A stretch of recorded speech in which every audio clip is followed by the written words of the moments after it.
Hello everyone, welcome back to the Life of Study. So, in this video, we will discuss about the shifting and rotating in budget line. So, in my previous video of economics, I had completed the concept of budget line and budget side, right? So, in this video, we will talk about that what are the changes in budget line phase, correct? So, without further delay, now move to the next topic.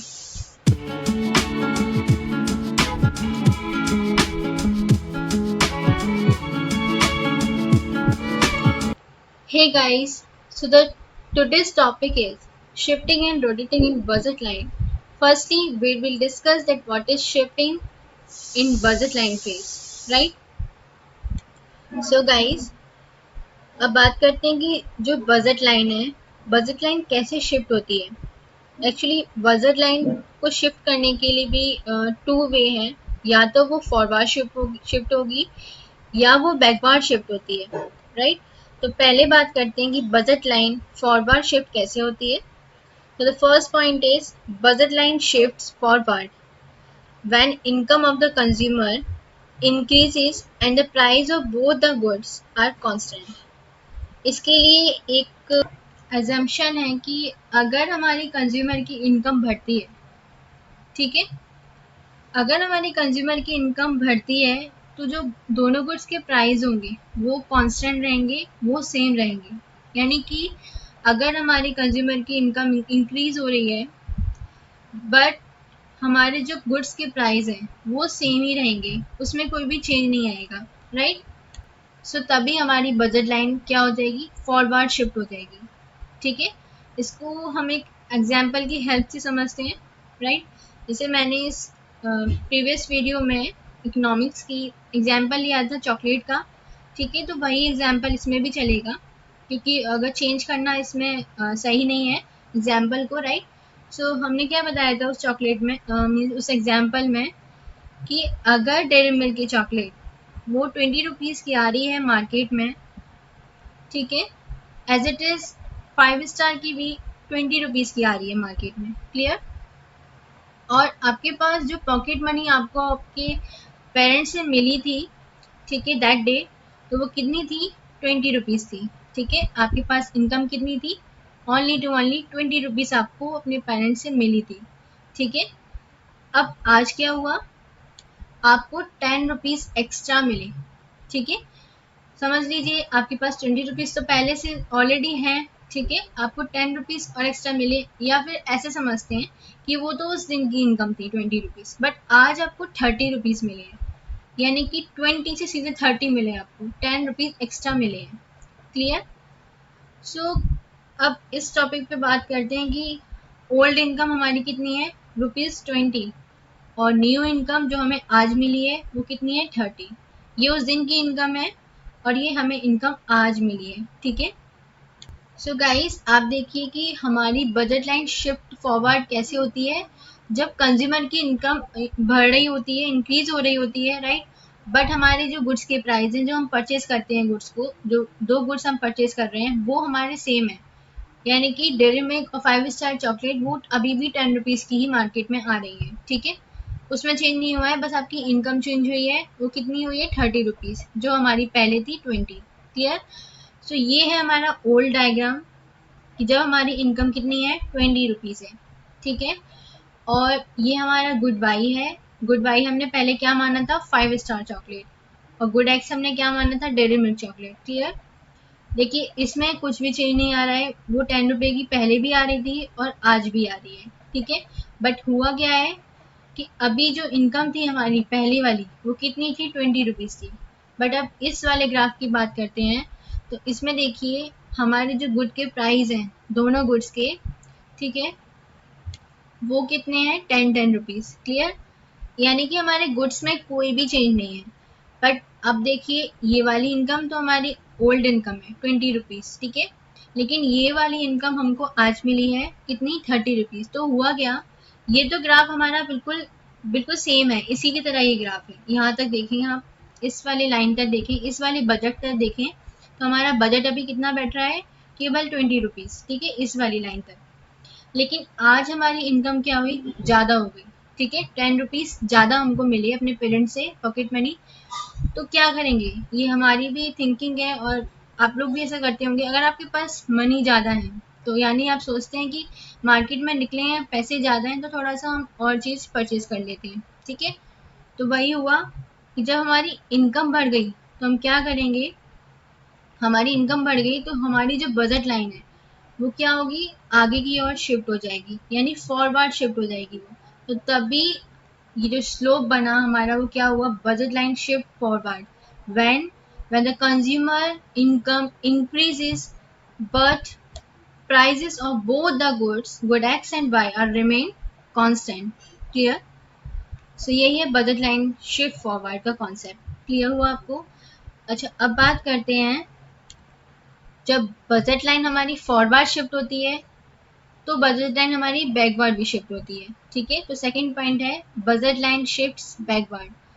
अब budget line हमारी पीछे की तरफ कब जाएगी, जब हमारी income कम हो रही हो, when the income of consumer decreases and the price of both the goods are remain constant, then budget line shifts backward direction. Means जब हमारी कंज्यूमर की इनकम, कंज्यूमर कौन हुए, हम ही लोग, जब हमारी इनकम डिक्रीज हो रही है, नीचे की मतलब हमारी इनकम घट रही है, बट जो हमारे गुड्स के प्राइस है मार्केट में वो अभी भी कांस्टेंट है, वो अभी भी सेम है, ठीक है। बस हमारी इनकम में चेंज आया है लेकिन प्राइस, गुड्स के प्राइस में चेंज नहीं आया है, ठीक है। अब देखते हैं एग्जाम्पल क्या है इसका। सेम एग्जाम्पल, हमारी जो ओल्ड इनकम है वो हमें 20 रुपीज़ मिल रही थी पेरेंट से, लेकिन आज क्या हुआ, आज हमें केवल 15 रुपीज़ ही मिले हैं पॉकेट मनी में, ठीक है। तो यानी कि अभी थोड़ा सा हमको क्या हुआ, हमारी जो इनकम थी वो डिक्रीज हो गई, जितना हम पहले परचेज कर रहे थे अब हम थोड़ा और कम परचेज करेंगे, राइट, क्योंकि हमारी इनकम क्या है, ओनली 15 है, बट उस दिन हमारी इनकम कितनी थी, 20 रुपीज़ थी। क्लियर हुआ? सो ये पहले बताया है, हमारी डेफिनेशन में भी है कि प्राइस ऑफ गुड्स चेंज नहीं होंगी, वो सेम ही रहेंगे, बट इनकम चेंज हो रही है, ठीक है। तो वही ग्राफ है, इतना तो हमारा बजट लाइन का ही ग्राफ है, ठीक है। ये वाला यहाँ पे आप देखेंगे तो ये वाली जो लाइन गई है, ये जो लाइन गई है, ये बजट लाइन, वो कितनी है हमारी इनकम इस पर, 20 रुपीज़ है इस वाली लाइन पर, ठीक है। जो सेकंड वाली लाइन है, ये वाली लाइन हमारी बजट लाइन है, वैन हमारी इनकम कितनी है, 20 रुपीज़, ठीक है।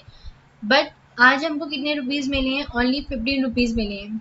जब हमें हमारी इनकम कम है, हमारे को आज 15 रुपीज़ मिले हैं 20 रुपीज़ मिलने के बजाय, तो क्या हो रहा है, हम हमारा जो ग्राफ है वो पीछे की तरफ जा रहा है, मीन्स बैकवर्ड डायरेक्शन में है। तो वही सिचुएशन बन रही है यहाँ पर कि ये हमारा बजट लाइन था जब हमारी इनकम 20 थी, बट हमारी जब इनकम जैसे ही 15 हुई आज, तो हमने क्या किया, हमारा जो बजट था वो कम हुआ, तो हमारा बजट कम होने की वजह से हम क्या, हमारा जो ग्राफ क्या बना कि वो पीछे की तरफ आ गया, वो बैकवर्ड डायरेक्शन में आ गया, ठीक है। ये एरो यही शो कर रहा है कि जो हमारा बजट है आज का वो गिर रहा है, ठीक है।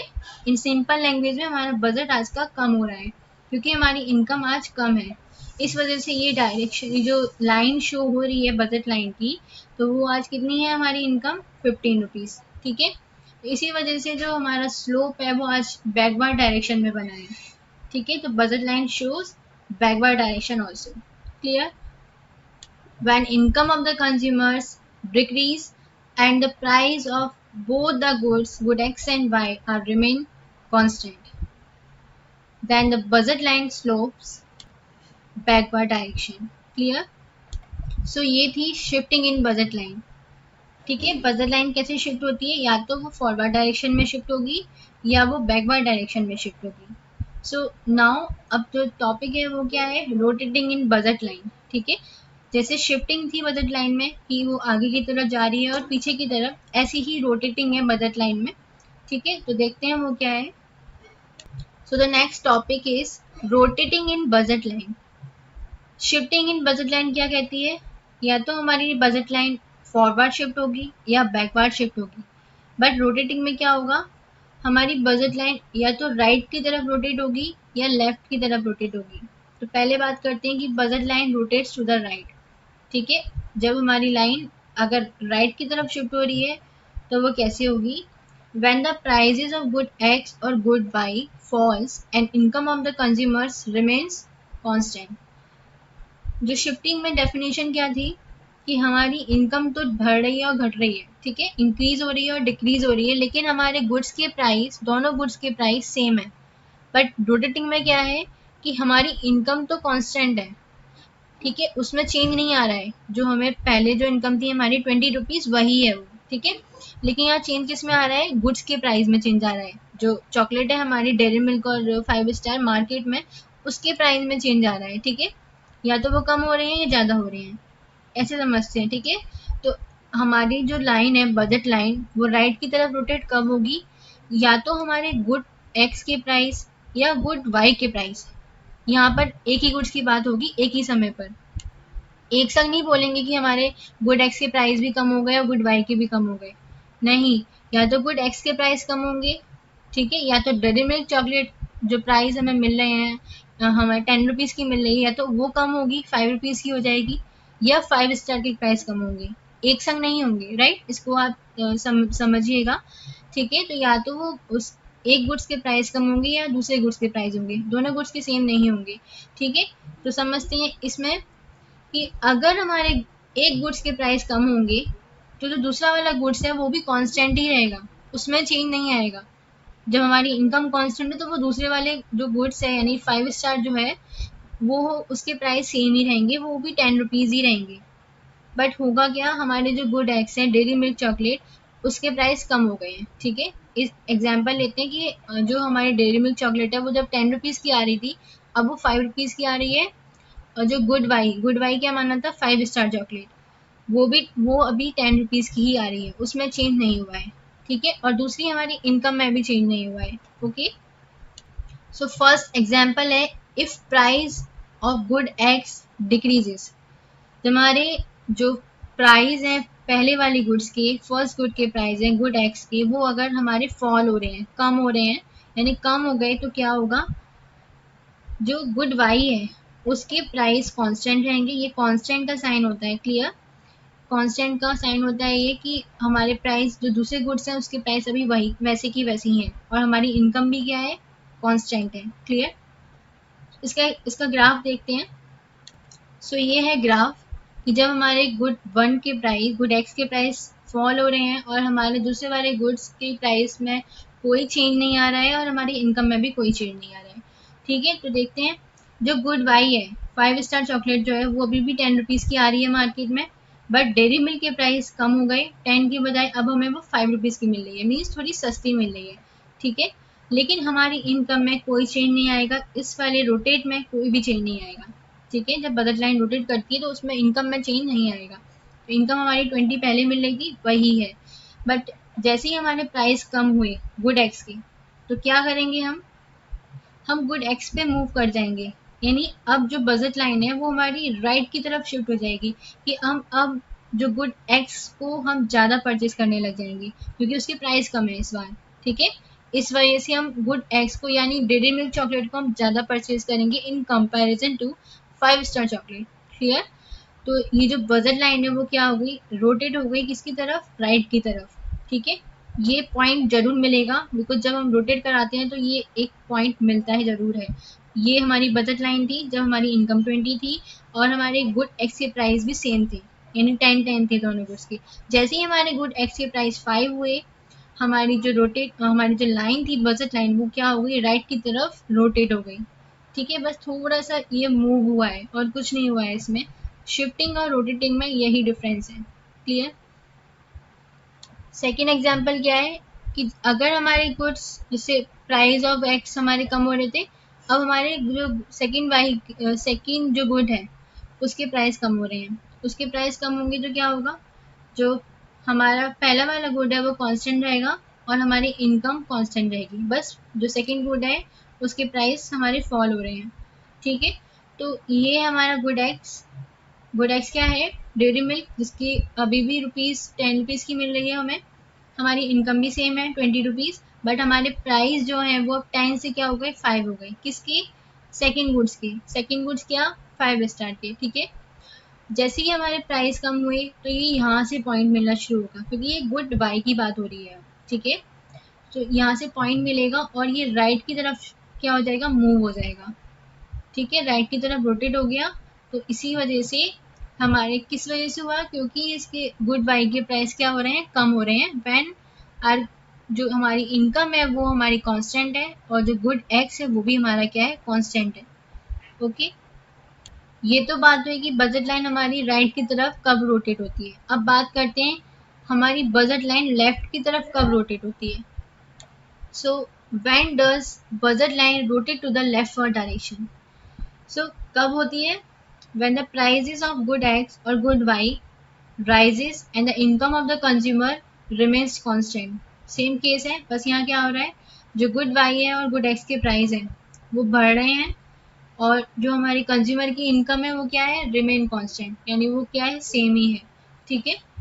सो ये केस कौन सा है, जब हमारे गुड एक्स के प्राइस बढ़ रहे हैं, और जब हमारे गुड एक्स के प्राइस बढ़ेंगे तो सेकंड वाले गुड्स के प्राइस में कुछ भी चेंज नहीं होगा, और इनकम में भी कुछ भी चेंज नहीं होगा, ठीक है। तो हुआ क्या है यहाँ पर, जब जो हमारे पास जो फर्स्ट गुड था डेयरी मिल्क, वो 10 रुपीज़ की आ रही थी, बट अब क्या हुआ, वो 15 रुपीज़ की कर दी गई है मार्केट में, ठीक है, 5 रुपीज़ और बढ़ा दिए उसके। लेकिन जो सेकेंड गुड है 5 स्टार, उसके प्राइस अभी सेम ही है, उसमें कोई चेंज नहीं आया है, और हमारी इनकम भी सेम है, ठीक है। ये वाली जो लाइन गई है, ये बजट लाइन, ये कौन सी शो करती है, फर्स्ट वाली बजट लाइन, जो हमारी पहली बजट लाइन थी, जहाँ पर हमारे गुड एक्स और गुड वाई सेम थे, 10 10 रुपीज़ के मिल रहे थे, और हमारी इनकम भी सेम थी। बट हुआ क्या, जैसे ही हमारे गुड एक्स के प्राइस बढ़ गए, हमारी जो बजट लाइन थी वो क्या हो गई, लेफ्ट की तरफ मूव कर दी, मूव हो गई वो, ठीक है, यानी वो लेफ्ट की तरफ रोटेट हो गई।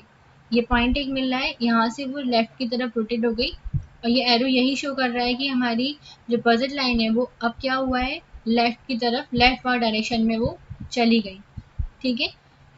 इसी तरीके से जो हमारा सेकेंड गुड है, अगर पी वाई यानी गुड वाई के प्राइस बढ़ते हैं तो क्या होगा, when price of good Y increases, तो क्या होगा, ये 10 रुपीज़ की आ रही थी, अब कितनी हो गई, 15 की हो गई, और ये इसमें कुछ भी चेंज नहीं आएगा, ये वैसी का वैसी है, और हमारी इनकम में भी कुछ चेंज नहीं आएगा। बस क्या हुआ, इसका डायरेक्शन थोड़ा चेंज हो गया, और ये लेफ्ट की तरफ आ गई, ठीक है।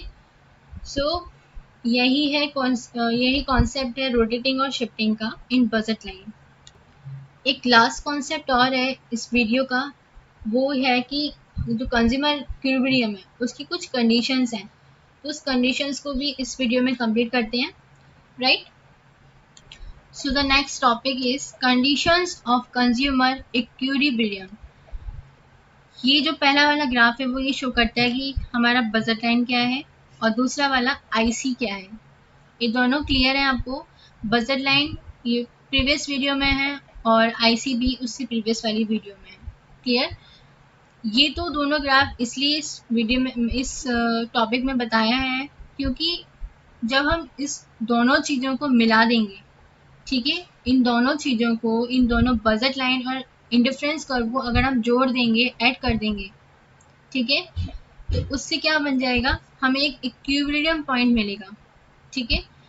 वो इक्विलिब्रियम पॉइंट क्या शो करता है, हमारे सेटिस्फेक्शन लेवल को शो करता है, राइट। तो कंडीशन बताई गई है कंज्यूमर इक्विलिब्रियम की, जो कि दो कंडीशन पे डिपेंड है। वो फर्स्ट क्या है, so the first condition is M R X X Y is equal to P X upon P Y.